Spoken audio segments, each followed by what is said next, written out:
nice to see some familiar faces. So you'll keep coming back for more. We'll try and not dissuade you.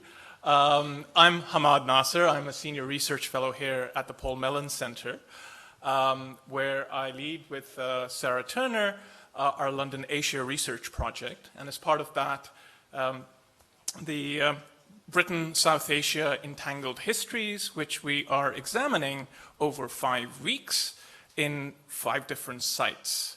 This, of course, is week 4. We started with the site of the exhibition. We then moved on, literally, to the East India House and with Rosie Diaz. Last week, we had Sandra Kemp, looking at the figure of Lockwood Kipling, curator, maker, teacher, and his career in Bombay and Lahore. So in week 4, we're going to go the other way. So we're going to look at 2 artist teachers who taught and are associated with 2 of the most significant art schools in South Asia, one in India, one in Pakistan, but who both sort of studied here, and their practices were shaped here. And they were very invested in shaping a new idea of modernism that was also sort of part of the school's agenda that they were attached to. And it's that framing that I wanted to share with you today.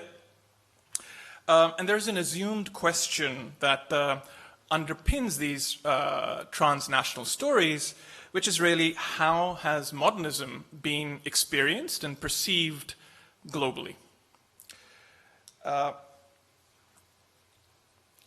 And this is the notion of a fully formed modernism in general circulation that persists despite the best efforts of a generation of scholars and cultural practitioners to puncture it. Yeah? It's a modernism that looks like that. I'm sure many of you will recognize the diagram of Alfred Barr, the erstwhile director of MoMA. I've deliberately chosen the one in pencil because I think that's kind of, the way we should look at it. And you don't have to read all of it, but you'll notice that most of it takes place in New York and Paris. And the only thing which is kind of anonymous is that top left corner, Japanese prince, it says. Yeah?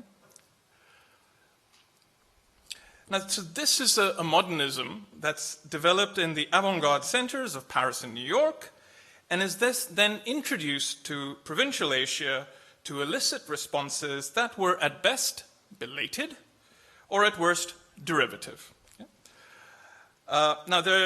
I'll resist the urge to explore this cul-de-sac of definitions, accusations, and polemics to make just 2 points.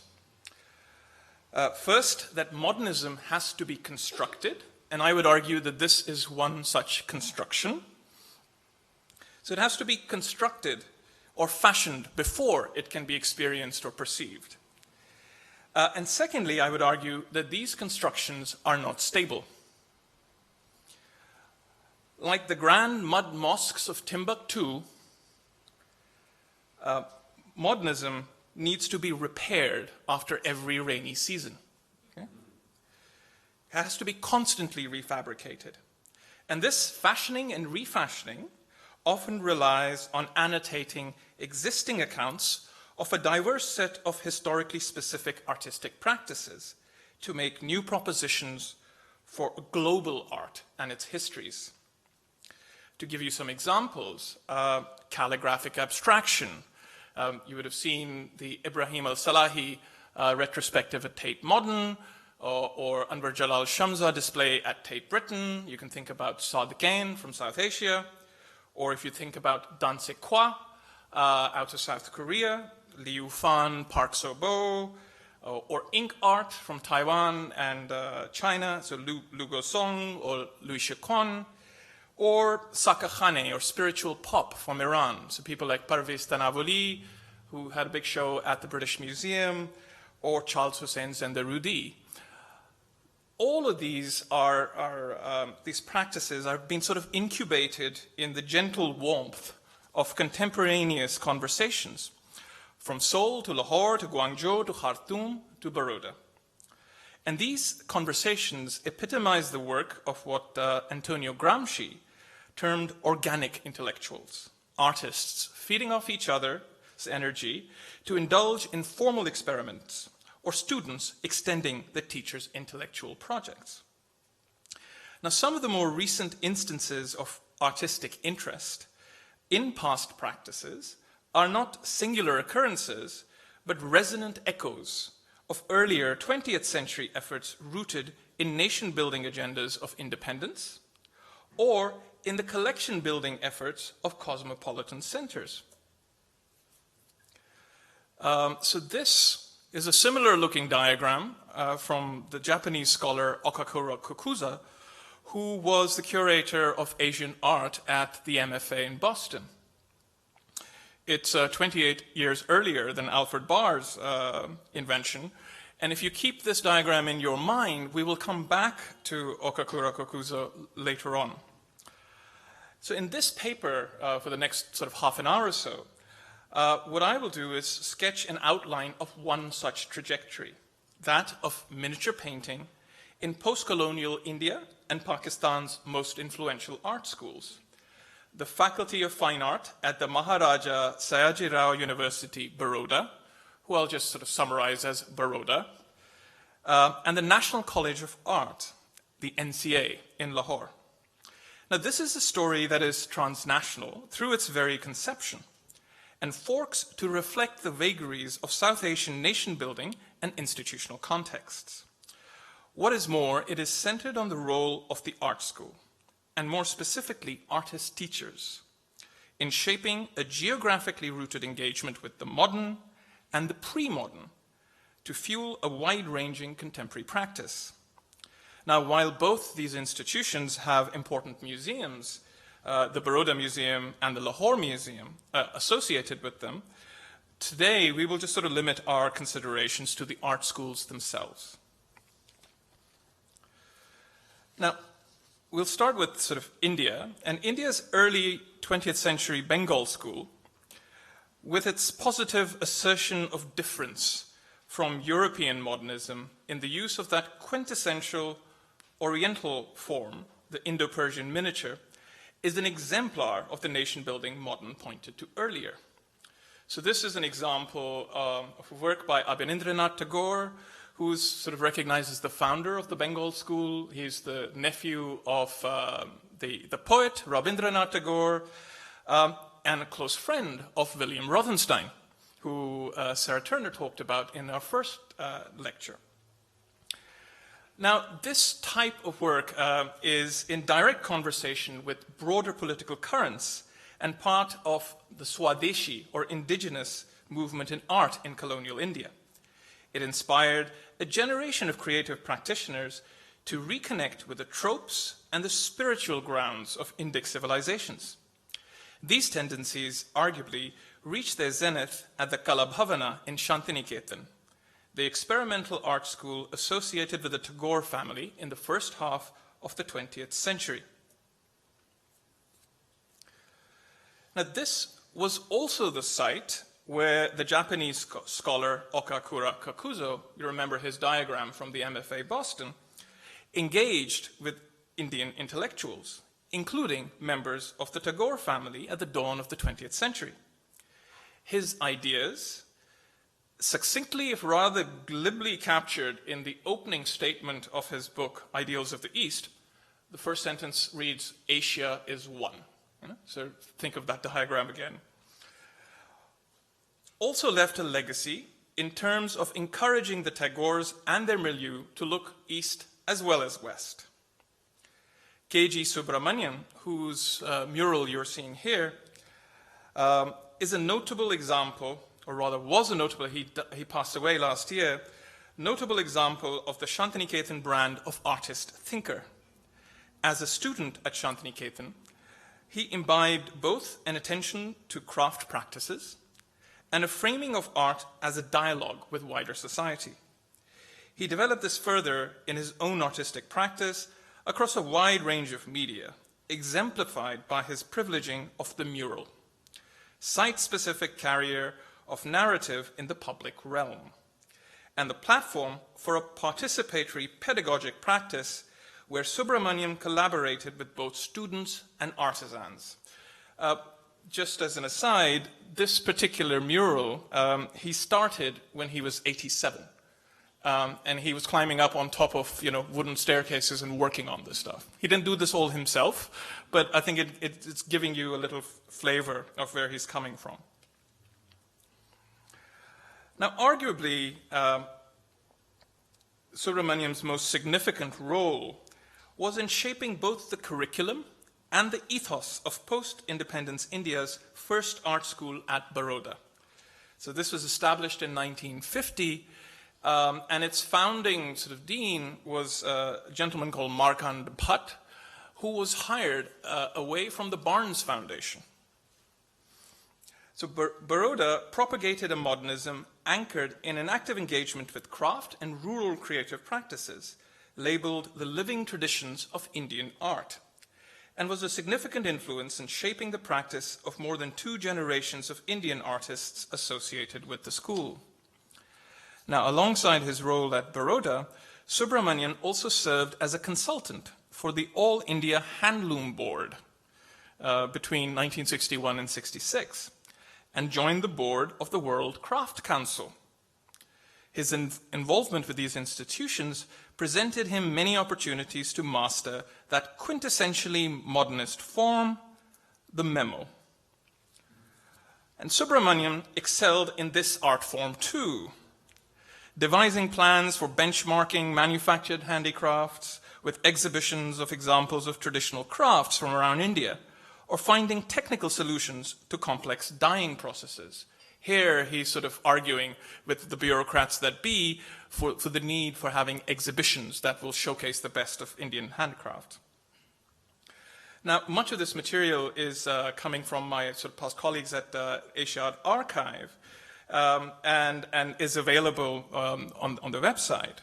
And where this has come out of is the personal papers of 4 of these artist teachers: Subramanyam himself, Jyoti Bhatt, Ratan Parimu, and Ghulam Muhammad Sheikh, the artist that we're going to be focusing on today.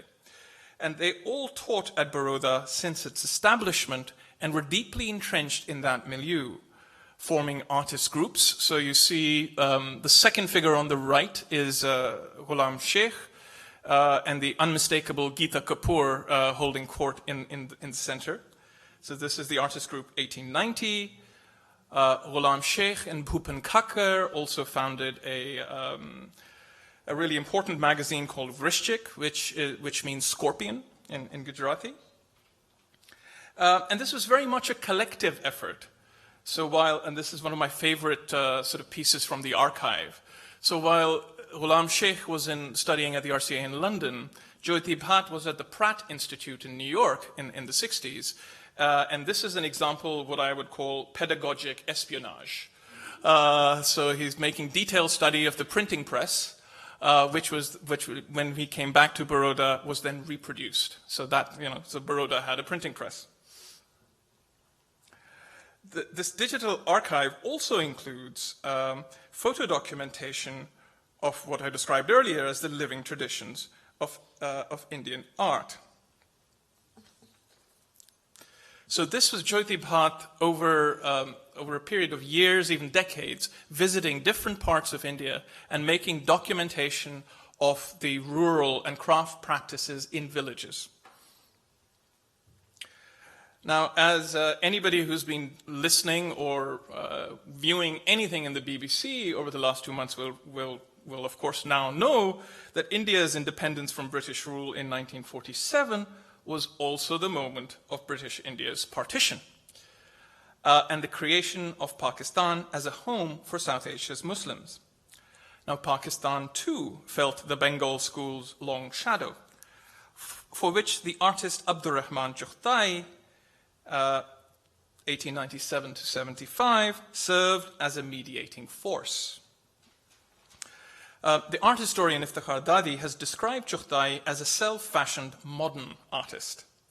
This conscious alignment with a nationalist agenda for the newly minted nation, Muslim nation of Pakistan, was well served by Chughtai's grasp of the miniature's suitability as a carrier of narratives. And the narratives Chughtai wanted to attach to his art were those of the Mughal courts. A paradoxically nostalgic optimism through which to frame the art of a newly independent Muslim nation, but aligned to a long-standing religious identity on which the claim for nationhood was being made. Chughtai taught from 1915 to 1924 at the Mayo School, and those of you who were here last week will remember these images and sort of recognize that figure in the middle as John Lockwood Kipling. Now, this is a colonial-era school established alongside the Lahore Museum in 1875 as part of the efforts of Britain's Department of Science and Art to, and I quote, reinvigorate the existing artisanal groups of the Punjab and the Northwest Frontier Province, and then train them for industrial design. Its first principal and curator of the Lahore Museum was, of course, Lockwood Kipling, made immortal as the curator figure in his son Rudyard Kipling's classic novel, Kim. And actually, Kim's gun is literally outside the main entrance to the NCA in Lahore. Now, the Mayo School was restructured to more fully address modern art and renamed the National College of Arts, or NCA, in 1958. And it was only at that point that it moved from the Department of Industries to the Department of Education. Miniature painting has been included in the NCA syllabus since the 1920s. Baroda also had some engagement with miniature painting since its inception. But in both instances, miniature practice was not central to the pedagogic or artistic experience. This changed through the personal endeavor of two inspirational artist teachers, the NCA's Zahur al-Akhlaq, 41 to 99, and Baroda's Ghulam Muhammad Sheikh, was born in 1937. It has often been noted that London, blessed with the bounty of miniature albums the empire collected over 2 centuries, is a good place to study miniature painting. And it was in London in the late 1960s that both Sheikh, 65 to 66, and Akhlaq, 68 to 69, made a study of the Victoria and Albert Museum's nonpareil collection of Indian miniatures. This is, I suppose, a letter/drawing by Akhlaq, where he's scratched out everything apart from the place, London. You can just read Thing, Nothing, and Zahur, his first name.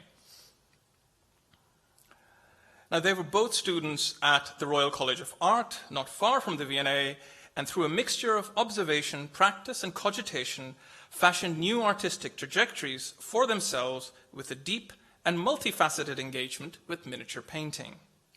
On return to Pakistan and India, they were highly influential in transmitting their personal engagements with the miniature in different ways. Let's start with Sheikh. Now, as you can see with these examples, his practice before and during London was in a recognizably internationally modernist vein. And as the art historian John Clark has pointed out, more de Still or the School of London, a la Ketai or Hockney, than of the Emperor Akbar's court. But as you can see in this painting, returning home after a long absence, so clearly, his work changed in London, as the luxury of distance opened up new windows of engagement with the miniature tradition, and he gave himself permission to tap different histories, Western modern and Indo-Persian miniature, to shape a singular practice that captured these multiple trajectories. I mean, it's interesting to note that this is it's a very sort of common and popular trope, the Prophet Muhammad's journey to heaven on this winged horse, often depicted in miniature paintings in Turkey, in Iran, accompanied by the angels. And it's read quite often as a metaphor for man's spiritual journey. So we're talking about some kind of spiritual journey that Sheikh has been on during this time. And he articulated the appeal of miniature really very cogently. Living in India means living simultaneously in several times and cultures. The past exists as a living entity alongside the present, each illuminating and sustaining the other. As times and cultures converge, the citadels of purism explode. He's a poet, you can sort of see this. Traditional and modern, private and public, the inside and the outside, are being continually splintered and reunited. Now, Sheikh's multifaceted engagement with the history, form, and possibilities of miniature practice is evidenced in his work, his writings, and his influence on his peers and students.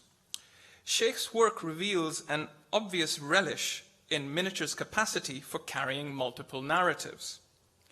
He consistently nestles these multifarious stories in fragments of the picture plane of miniature's unfolding perspective.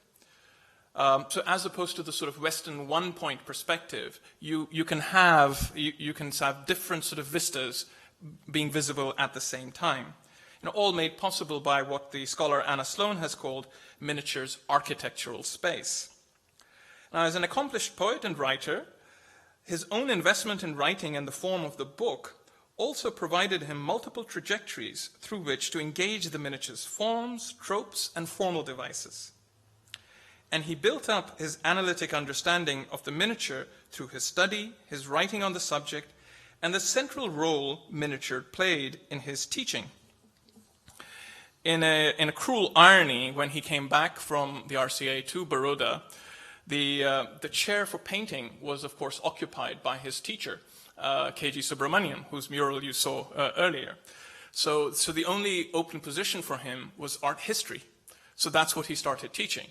And through that teaching, he actually ended up writing and sort of developing his own theoretical understanding of miniature painting. So for many of his peers and students, Sheikh's engagement with miniature painting often served as a catalyst for their own practice. Most obviously, Nilima Sheikh, born 1945, and Sheikh's wife, whose work some of you may have seen at Documenta this year, who supplemented her formal academic study at Baroda with learning miniature technique from painters in the traditional ateliers of Jaipur and Nathwada, and has remained committed to this relationship between text and image, often working in direct inspiration from text, in particular poetry. So, for example, with the Kashmiri poet Agha Shahid Ali. Bhupan Khakkar, whose retrospective you would have seen at Tate Modern last year, and commonly seen as India's first pop artist, was persuaded by his friend Sheikh to come to Baroda in pursuit of an artistic career. He trained initially as a chartered accountant. Khakkar shared Sheikh's intense interest in both miniature and so-called company painting, the name given to paintings produced under the patronage of the East India Company in the late 18th and 19th centuries, but often by miniature painters formerly employed in Mughal-era courts. Now, Rosie Diaz showed us numerous examples in the collections of the East India House. Now, Khakkar and Sheikh would hold long discussions on the currency of these historic practices for their own modes of working. Khakkar's depiction of space and his almost colonial interest in capturing everyday scenes, as you see here, is infused with this common fascination. A more recent example is the artist N.S. Harsha, who shows with Victoria Miro here in London, who studied at the Baroda in 1990s and whose work ranges across painting, sculpture, installations, and large-scale site-specific and community-based practices. He combines the different streams of practice found in the works of Khakkar, Sheikh, and Subramanyam, miniature, company, school, murals, and popular vernacular art forms, to construct the personal idiom very much in the spirit of Sheikh's earlier articulation of living in India being living simultaneously in several times and cultures. So the work on the right here was his commission for the Singapore Biennale in 2006, and it's on the roof of a temple. No, but while all this sort of deployment of miniatures' spatial and narrative carrying capacities are much in evidence in the individual practices of artists close to Sheikh, it has not led to the study and practice of miniature painting becoming central to pedagogy in Baroda. In fact, Sheikh's attempts to formally introduce the wider arena of the living traditions into Baroda pedagogy, for which he submitted a syllabus, failed. So this was the syllabus that he developed, but could not sort of get through. So in Baroda, the impetus from miniature painting was instead absorbed into one influential strand of a wider practice of narrative painting, centered on the human figure, most cogently articulated by the critic Geeta Kapoor, who, as it happens, overlapped with both Sheikh and Zahoor at the RCA. So that is the story of Ghulam Muhammad Sheikh in Baroda, and I'm sort of contrast this with Zahoor al-Akhlaq in Pakistan. So Zahoor al-Akhlaq, like Sheikh, was deeply impressed by the V&A Museum's collection of miniature paintings, as you can see here. But unlike Sheikh, and he's done many, many paintings that reference this particular Balchand painting that's in the V&A. But unlike Sheikh, Akhlaq's interest was much more in the formal properties and tropes of miniature than its narrative possibilities. Its use of borders and framing devices, its application of paint, its brushstrokes, its capacity for subtle experimentation. So for example, if you see the grid that Akhlaq's painting is broken down in, and these little squares with these parallel lines, this is quite often the first lesson of miniature painting. People learning to get control over their hand, usually in pencil. And once they have demonstrated that control, then they're allowed to progress to the next stage. So Akhlaq is really using that very much as a formalist trope. And you can see echoes of that also in this painting. And the other thing that you maybe just visible here is this is a relatively large painting, but painted with a very small brush. So the brush stroke is that of miniature, so building up almost sort of like a pointillism, what's called pardocht, sort of like dot by dot. In parallel with developing his own interests in exploring the relevance of formal features of miniature painting in his own painting practice, he used his position as head of fine arts at the NCA to institute a full-fledged miniature department. He encouraged a young miniature painter, Bashir Ahmed, born in 1954, who had trained with Sheikh Shuja'ullah, who in turn had trained with Haji Muhammad Sharif, and could trace his lineage of practice back to the artisanal ateliers of the Mughal court to give the formerly artisanal practice an academic overhaul. So under Akhlaq's watch, miniature painting was afforded the same academic standing as painting or sculpture or printmaking or video making now. So in the hands of a generation of artists trained at the NCA since the establishment of this department in the 1980s, miniature painting has become a bona fide ism. Miniature has moved beyond its tropes to become what I've argued is an attitude, one characterized by a rejection of the tyranny of binary choices to embrace both the monumental and the intimate, exquisite craft skills and expressive gestures, reference and irreverence, history and contemporaneity. I'm just going to share a few images from an exhibition I curated called Beyond the Page, Miniature as Attitude. It was originally curated in two sites, Asia House and, in London in 2006 and Manchester Art Gallery, so it was on at both places at the same time. And then a later version was at the USC Pacific Asia Museum in Pasadena, California in 2010. And I'm going to sort of flip through these at some pace, but just to give you a flavor. So this is at Manchester Art Gallery, a work by Imran Qureshi, an installation which is very much engaging with that idea of the book, but taking it quite literally off the page. Another sort of installation but this time in London by the artist Rashid Rana. There are a lot of things going on here. Let me sort of try and describe this to you. First of all, although it looks like a flat plane, this is actually an optical illusion. And it's only when you are at a certain distance does it appear as that sort of a perfect landscape. There are all sorts of angles going on here, as you can probably tell with the top picture where the artist is standing. And the image itself is made up of thousands of photographs of a rubbish dump just outside Lahore. And embedded within that rubbish dump are these occasional sort of pictures of schooners which may have come from the East India Companies. The piece is called Offshore Accounts, and it thinks about that idea of finance, but also taking it back to colonial times. And another work, an installation by Rashid Rana for the Manchester Art Gallery. So this is this sort of 30-foot glass wall that connects the old building of Manchester Art Gallery to the new. And what he's done, it almost looks as if that glass is wearing sunglasses. You just see a sort of slight darkening of that shade. He's copied a photograph of what those buildings will look like, but recomposed them so that they're built out of thousands of individual sort of modest dwellings from Lahore.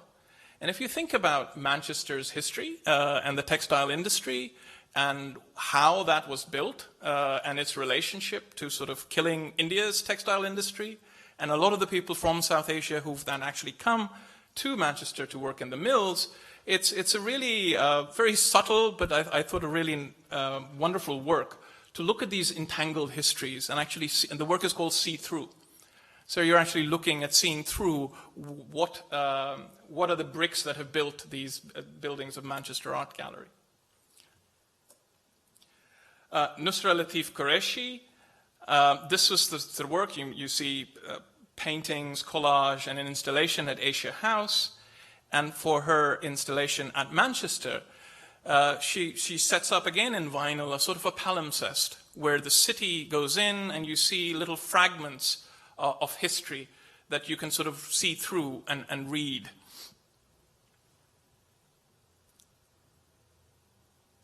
I'm not going to sort of describe all these works, but just point out for the eagle-eyed of you that sculpture is actually an expansion of Woodward's Gripewater's logo. So for those of you kids, so Woodward's is of course not just here, but in all of sort of middle-class South Asia. That's what you give your kids for colic. And of course, it just looks like a baby, but with holding the snake, it goes back into mythologies, both sort of Greek and Hindu, of Krishna and superpowers. So this is the installation at the Pacific Asia Museum. We're going to come back to the little bricks. So that textile-looking thing is actually made out of bricks. We will come back to this later.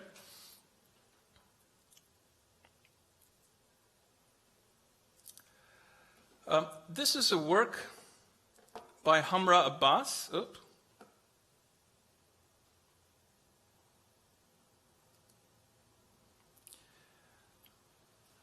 What I would encourage you to do is to focus on just one face at a time. If you try and look at it all, you'll miss it.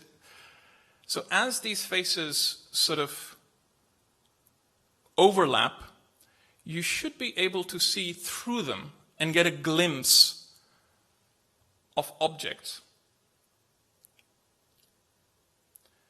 Those objects are taken from the V&A's collection, Indian collections. And this was a work that Hamra created while she was an artist in residence at Gasworks. So these are really tiny little portraits that she's then animated and sort of really putting into question this idea of culture collecting.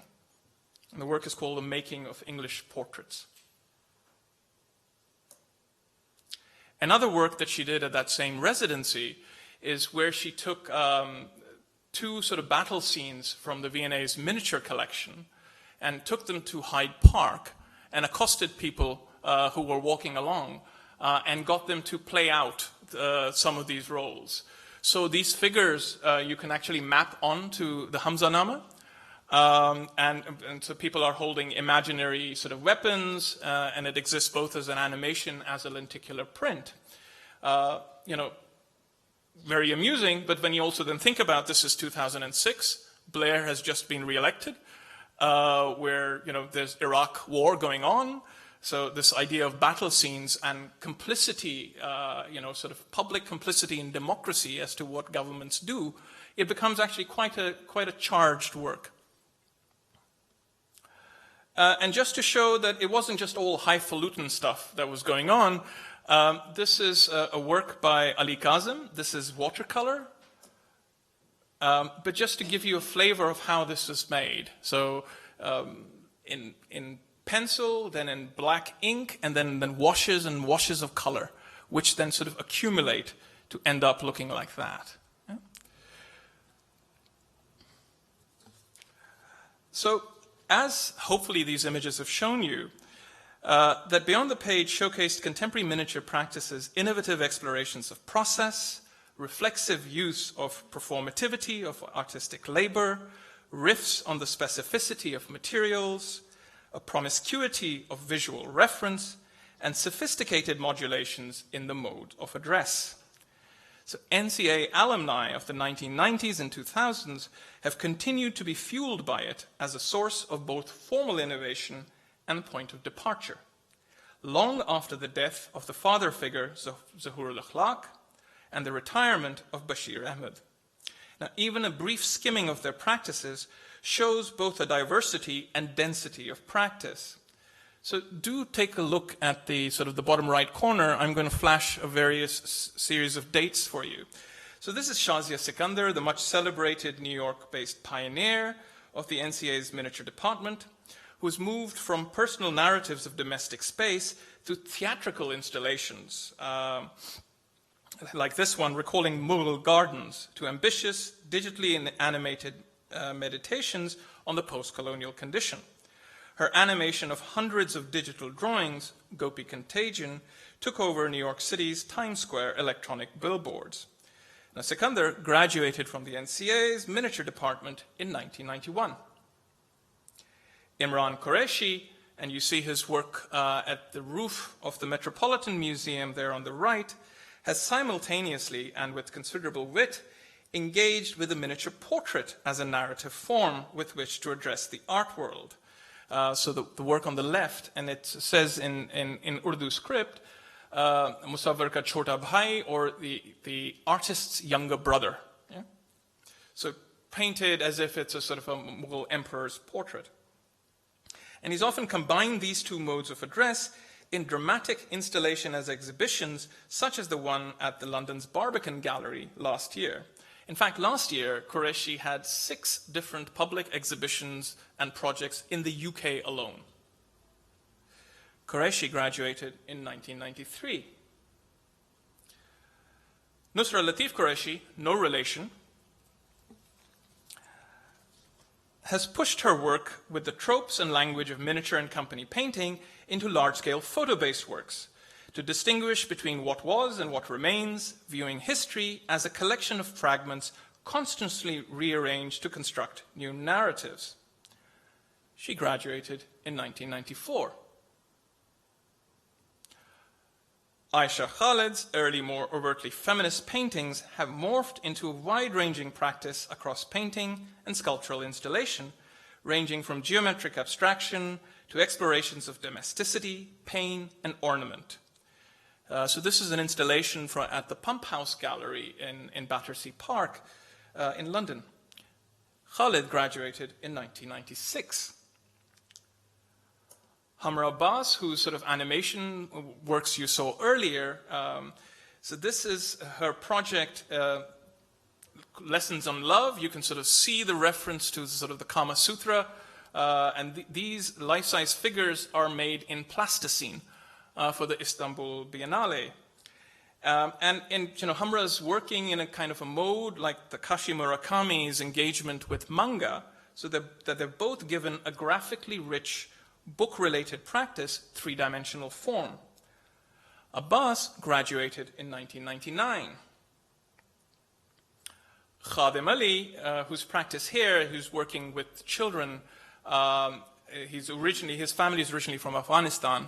He grew up in Pakistan, and he's worked in workshop settings with children in Afghanistan, Pakistan, Australia, Japan, and England, sort of swapping mental maps of what children draw. And these are two works from that series. He was undocumented 13. He's a trustee of the Art Gallery of New South Wales in Australia. He graduated in 2003. And the youngest artist in Beyond the Page is Noor Ali Chagani, whose little bricks you can see here. This was his graduation project called Be a Part of It, where he was repairing the walls of the NCA. So wherever he's seen sort of bricks that are fallen off or there are holes in the actual walls, he's gone and rebuilt them with his little bricks.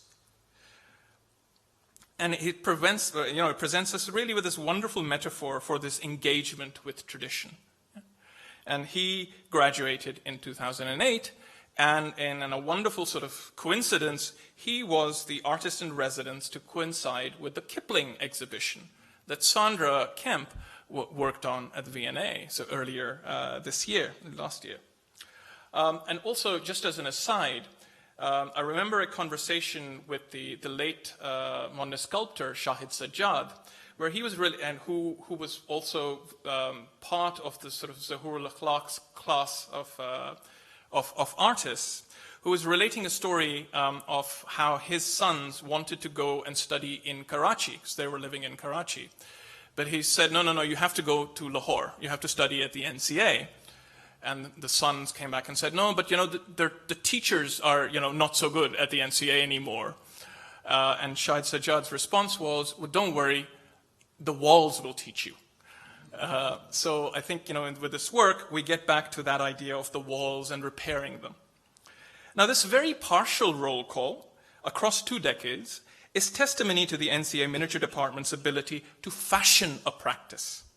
These artists have won awards, acclaim, commercial and institutional success from North America to Australia.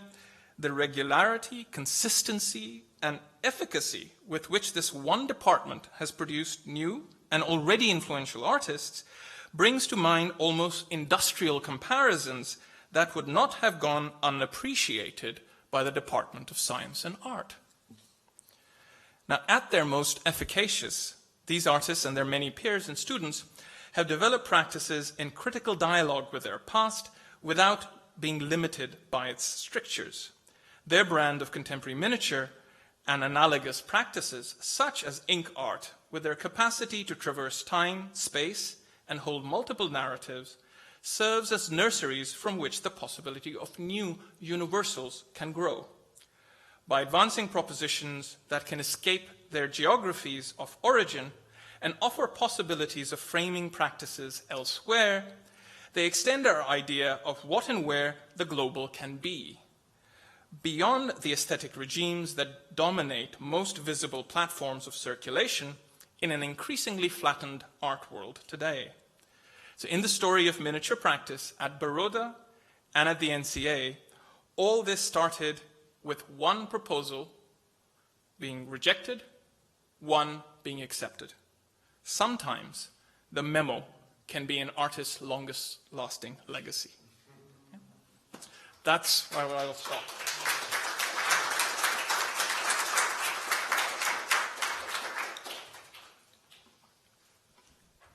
Wow, thank you. Well, that was really fantastic. And I think for many of us in the room, perhaps we've seen some works that we've not seen before, encountered artists who are new to us, or met some old friends. But I think seeing the connections that you were making there across careers as well, where somebody starts, where somebody learns things from other people in an art school, and what then happens afterwards, and tracking those histories and those connections and those careers was just a really fantastic trajectory. And then looking a sort of a Janus-faced look, looking backwards to the 19th century and even further back, and then thinking doing some future thinking as well. I thought that was, you know, really sort of mind-bending. I'm on another realm, actually. I'm kind of just kind of drinking in a lot of these images as well. So, I mean, I've got loads of questions for you, as always, but I get to talk to you all the time.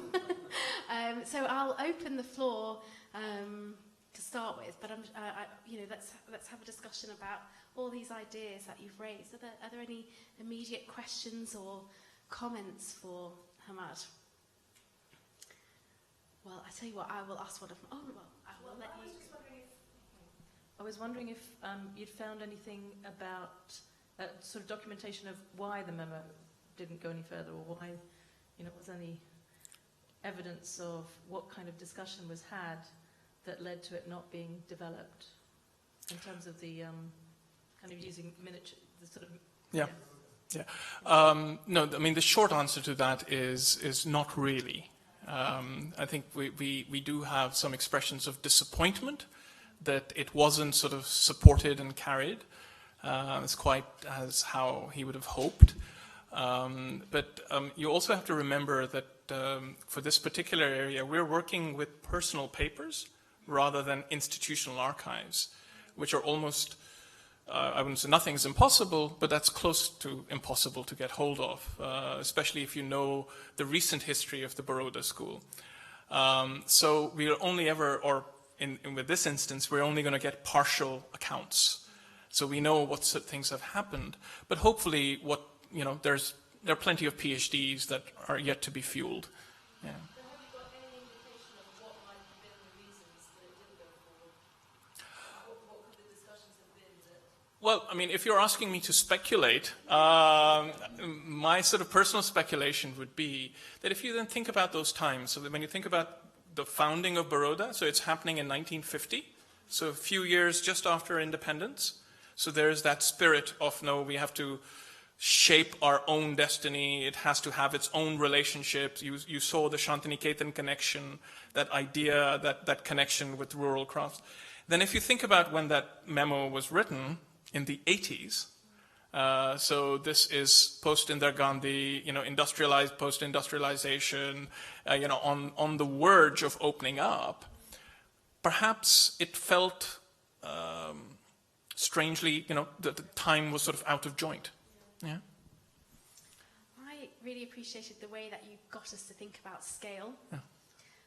Because of course miniature is a loaded term, and we perhaps automatically think about size and dimensions, and that I think the phrase miniature as attitude sort of tries to explode the sense of its size, perhaps, asks us to think about miniature as a concept as much as a set of dimensions. Yeah. So I think a lot of the works that you were showing, especially the ones that were architectural interventions or interventions in the gallery space as well, really push at this sense of the miniature as something as bijou and small scale as well. Well, I mean, I think as many of the people here will know, that, you know, miniature actually comes out of miniare, so which is the red oxide for drawing. You know, you'll see it in sort of like Leonardo da Vinci's cartoons. So that's all. It's not about size at all.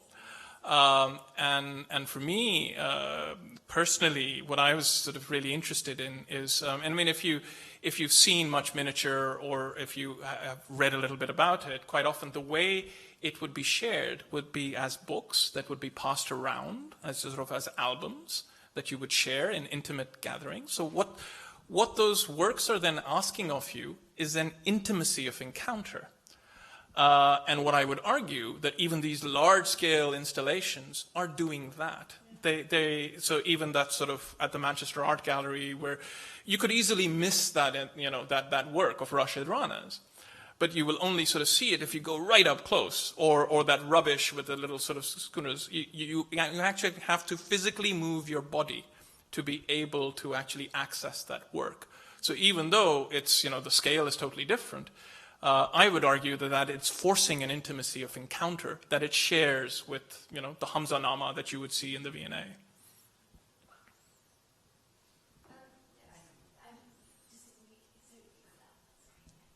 just had two thoughts, and I don't know if they're relevant or not.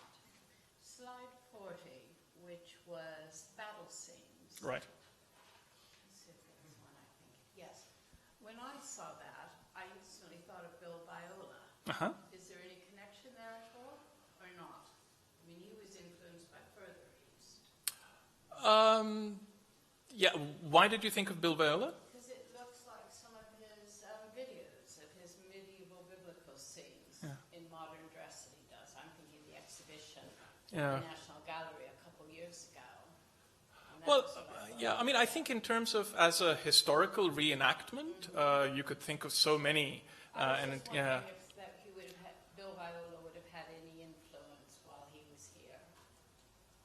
I wouldn't know. I mean, I think, Hamra, as you would have seen also in the sculptures, is somebody who's very interested in finding sort of translations or reincarnations almost, or sort of reimaginings of historical depictions and representations. So whether it's in sculptural form or here as animation or as a lenticular print. And then, I think it was number 22. Which was? Kokar. Oh, yeah. Yeah. When you were saying that he was showing, there was another one, several scenes at once. Oh, yes. Yes, that one. Mhm. That to me harked back to Western medieval religious paintings, telling the story of a saint's life, Sure. an altarpiece, Yeah. or something. Did he take that on board? while was Yes, he living did. here? So he traveled extensively in Italy and sort of has copious postcards and material. So that's very clearly a connection.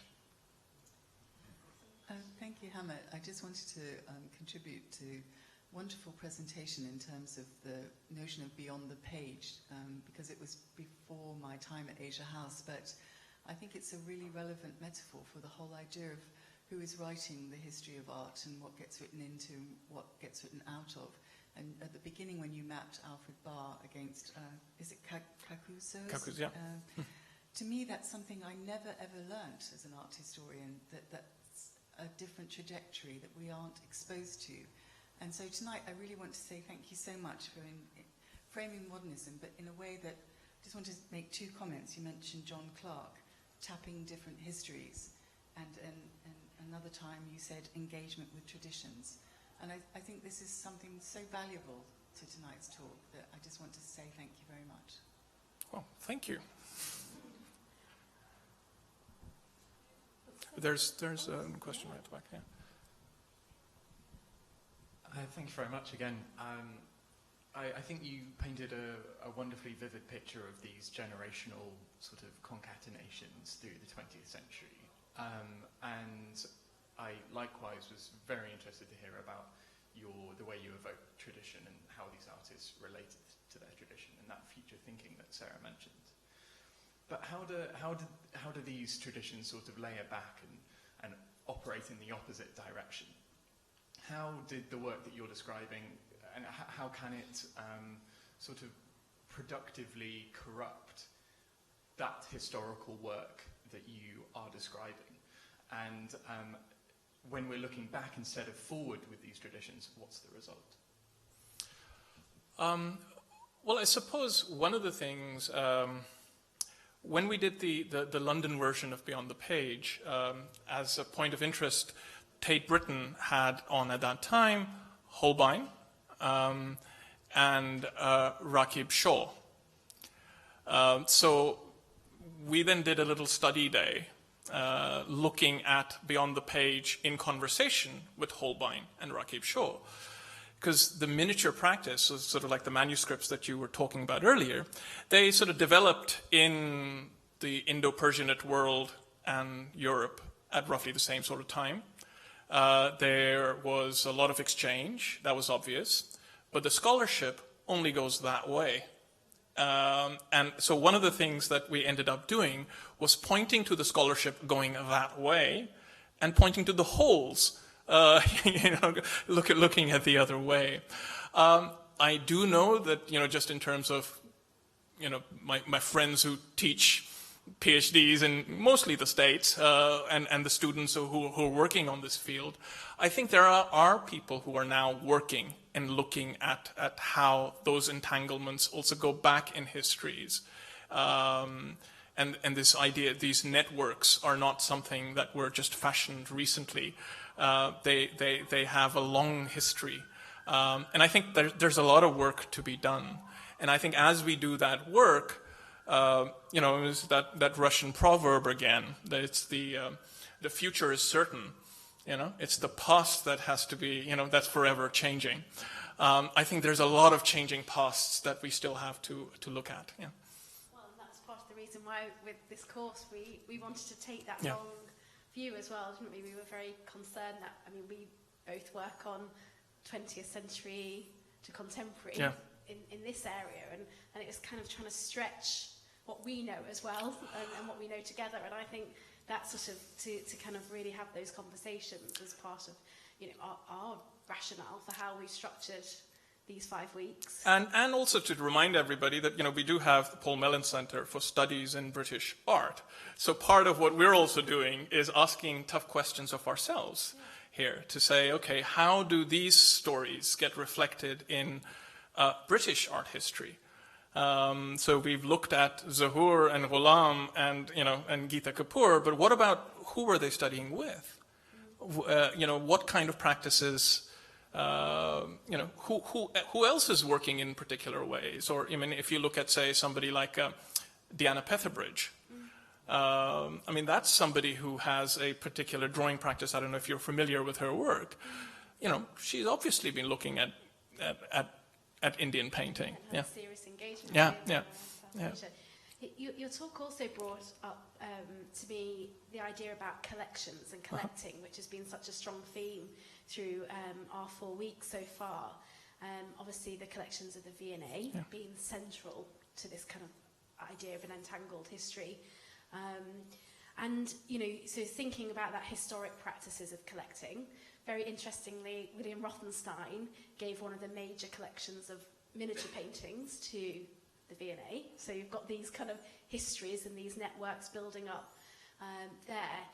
And then thinking about who's collecting now as well, who are building and how are collections formed, and whether people are collecting works by artists because they engage with a miniature tradition or because they engage historically, and whether there are certain institutional hotspots that are really focusing on this, or private collectors. I don't know whether you have thoughts on that, about how collecting is shaping history. Yeah, no, as well.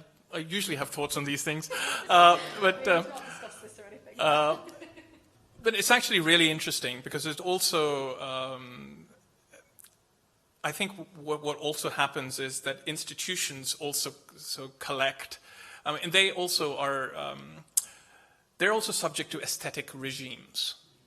And quite often what happens is that depending on which aesthetic regime you kind of sort of occupy, you only see certain things, or you only see certain things in certain ways.